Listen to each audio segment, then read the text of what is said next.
Master Jet, ask ko lang if may PEI at SRI pa rin po ba sa December? Aba, magandang tanong po yan, no? Pero ang sagot po natin dyan ay ito po, dalawa, no? Para sa PEI, sigurado yon. Ito pong PEI, Productivity Enhancement Incentive, ay tinatanggap po natin yan bawat taon. At possible po na huling taon na ng ating PEI ngayon 2024 dahil po doon sa EO61 or yung suspension po ng RPMS.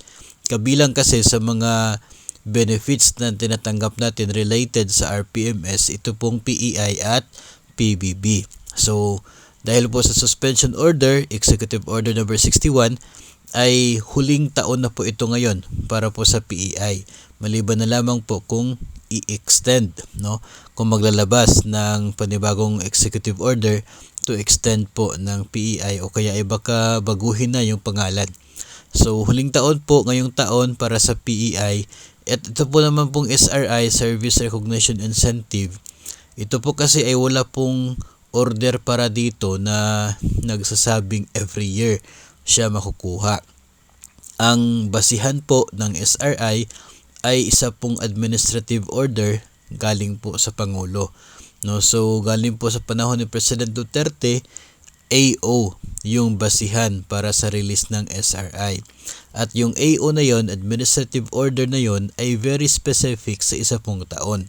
No, yung natanggap po natin last year ay para po sa fiscal year 2023 sa bisa po ng administrative order galing sa Pangulo.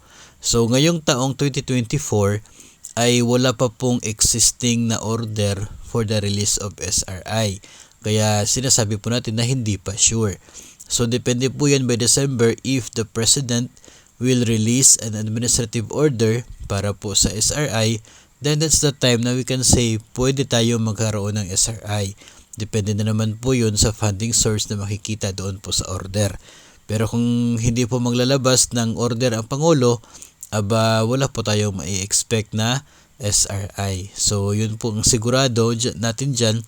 Kaya yung sagot natin ay hindi pa sure ito pong SRI na ito. Abangan na lamang po natin pagdating ng Disyembre kung ano po yung mga mangyayari. Kung meron ba tayong SRI or wala, at kung meron man, paano no yung pagkuha ng pondo intended para doon sa SRI na yon. Yun po yung mga exciting na mga bagay na dapat po nating dapat po nating abangan, no, sa darating po na Disyembre.